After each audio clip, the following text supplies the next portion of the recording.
Did you know that Apple nearly went bankrupt before it became the world's most valuable brand? It wasn't the Mac that saved them. It was the part that everyone talks around but almost no one actually finds, the big idea. And Apple isn't the exception. I've studied hundreds of brands that broke through and hundreds more that didn't.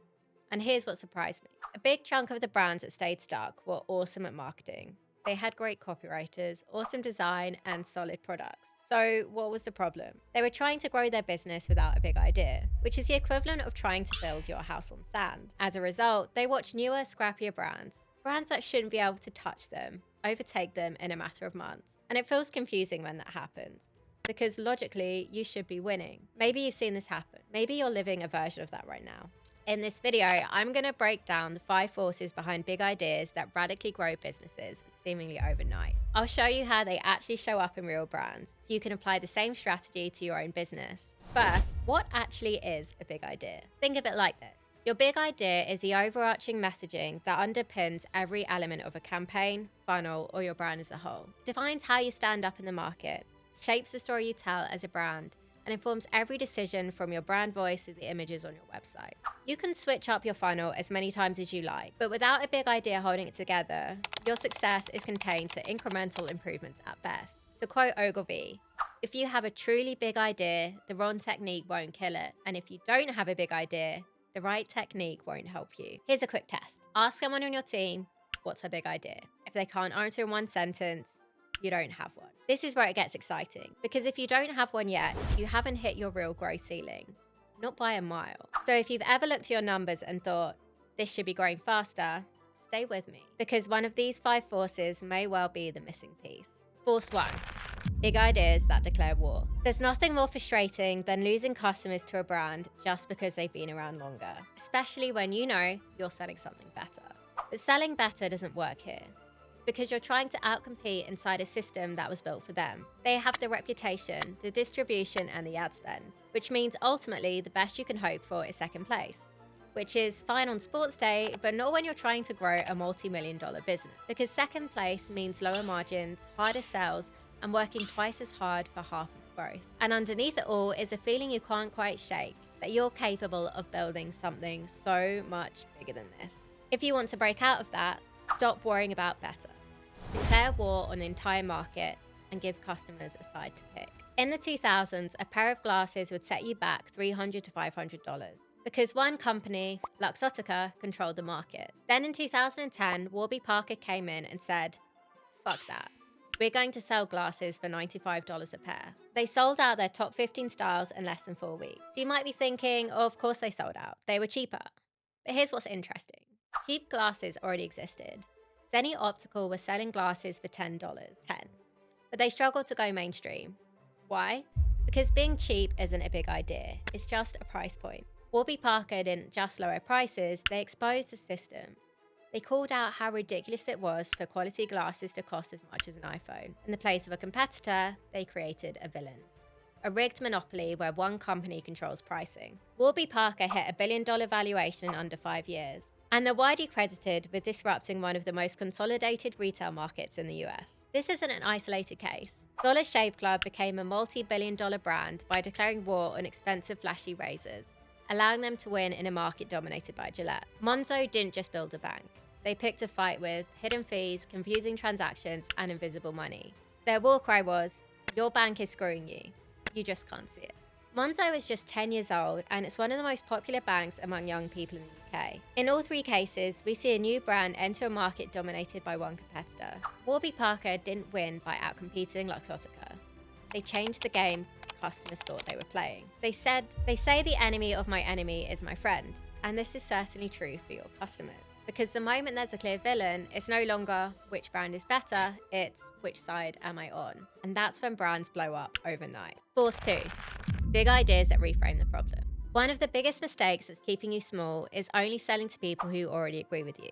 For example, let's say you sell to coaches who think, I need a funnel. But there's a much bigger group thinking, I need more traffic, I need more content, I need to book more calls. They have the symptoms, but not your diagnosis. So they spend $100,000 on LinkedIn ads and nothing happens because they should have hired you first. To grow, you need to do something different. You need to change what they believe the problem actually is. This is called challenger selling. Instead of fitting into their worldview, you take control of it.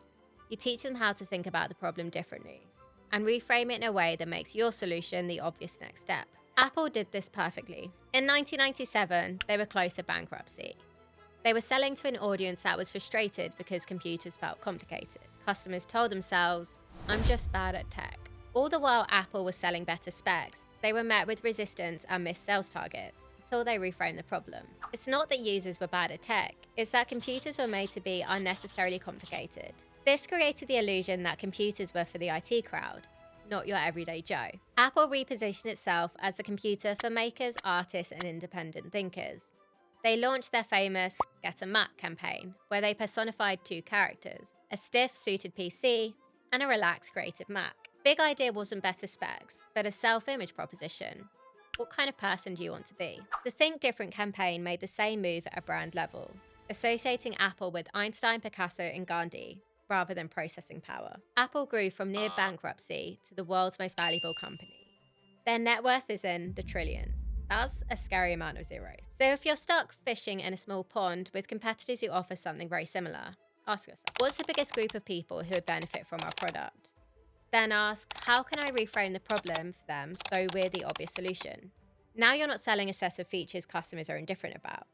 You're selling a new perspective that makes them feel great about buying what you sell. Force 3. Big ideas that own the outcome. Sometimes the most powerful thing you can do isn't to pick a fight or reframe a problem. It's to make a promise so audacious it becomes your entire business model. Zappos did this better than anyone. In the early 2000s, buying shoes online was a gamble. Online shopping was a relatively new concept that presented a huge opportunity for retailers. Acquiring customers was a challenge. You couldn't try the shoes on, returns were a nightmare, and customer service meant 40 minutes of being on hold to talk to someone who couldn't help you anyway. Every shoe retailer was trying to solve this with better product photography, more size guides, and more SKUs. Zappos saw the same problem and realized they were solving the wrong one. It wasn't about helping people pick better shoes. It was about removing the risk of buying them online. So they stopped obsessing over product and built the entire business around giving online customers an incredible experience. Their big idea was that customer service isn't a department, it's a product. One of their notable taglines was, "We're a service company that happens to sell shoes." This idea underpinned the entire customer experience. Free shipping both ways, 365-day returns, customer service reps with zero call time limits, and the authority to do whatever it took to make a customer happy, including ordering them shoes from a competitor if Zappos didn't have their size. Zappos didn't reduce risk, they removed it entirely. Their service-focused approach allowed them to break into the online retail market while their competitors lagged behind. Less than 10 years later, they were acquired by Amazon for $1.2 billion. Their customer service model became a Harvard Business School case study. Dove did the same in a different way. To the average consumer, soap is soap. There's not much room for differentiation beyond scent and possibly packaging. So Dove didn't sell soap, they sold real beauty. Feeling comfortable in your own skin. Every campaign, every product, every piece of content relayed that idea to their customers. Real women instead of models. No retouching. Campaigns like real beauty sketches and conversations around self-esteem. Dove products are secondary to the outcome. If you're in a market that feels crowded, this strategy could be the growth unlock your marketing is missing. So ask yourself, what does your customer's life look like 6 months after working with you? Or a year? What's the experience you want to give your prospects? Not just as customers, but when they're in the process of making a decision to purchase. What's the most specific, most emotionally resonant outcome your best clients experience? That transformation has the potential to become the big idea that explodes your business. Force 4. Big ideas that build identity. This is where brands stop being businesses and start becoming movements. Harley-Davidson shouldn't have survived the 1980s. Japanese manufacturers had them beat on performance, reliability, and price. By every rational metric, Harley should have lost. So they didn't compete on those metrics. They made ownership and identity. Harley-Davidson is for the rebel headed for the open road. It's the feeling of escaping routine, choosing your own path, and being uncontained. Hence why their imagery is always riding down highways, not cities. But the identity idea goes deeper than ad campaigns. They created a group for owners known as HOG. They facilitated events and group rides and created jackets and patches that made members instantly recognizable. Even the distinct engine sound says, "I'm in the Harley gang." Harley-Davidson became a $10 billion brand because they sell a sense of identity and the community that comes with it. Buying the bike is the initiation fee. No competitor has come close to replicating their level of belonging. They can try and replicate their ads, sure, But the level of identity highly achieved can't be reverse engineered. It has to be earned. You don't have to sell badass bikes to make identity the force behind your big idea. Ahrefs built an identity around being the no BS operator who actually understands SEO. Shopify sells people on being an entrepreneur. Russell Brunson doesn't have students. He has a community of funnel hackers who repeatedly buy his products to feel like someone who understands how the game works. So think for a moment. Is there an identity at the core of what you offer? What does your customer believe about themselves when they work with you? And what do they want others to know about them? If your big idea can answer these 3 questions, you're not building a brand. You're building a movement, and that's powerful. Force 5. Big ideas that build a personal monopoly. This is the most underused and most powerful force in marketing, personal brand. Lots of business owners try to build this, but very few do it successfully. Because a 100x personal brand isn't just about becoming the face of the company, it's about becoming known for something specific. The strongest personal brands become synonymous with an idea. When Oprah recommended a book, it became a bestseller because she represented self-knowledge as the ultimate form of wealth. People trusted her judgment without even reading the blurb. This is a pattern we see over and over in the digital marketing world. The most successful entrepreneurs own an idea and embody it. Dan Martell, Buy Back Your Time. Amy Porterfield, Horses Equal Freedom. Abby Prendergast. Big ideas that blow up your business. Personal monopoly isn't about being a hotshot influencer. It's about being the only person a specific audience thinks of when a specific problem shows up. The test is simple. When your ideal client has the problem you solve, do they think of you first? If the answer isn't immediately yes, the question worth sitting with is, what's the one idea I could own so completely that my name becomes shorthand for it? That's your personal monopoly. And it's not built by simply showing up on camera. It's built through saying the same thing over and over again until the market stops questioning it and starts repeating it. There we have it.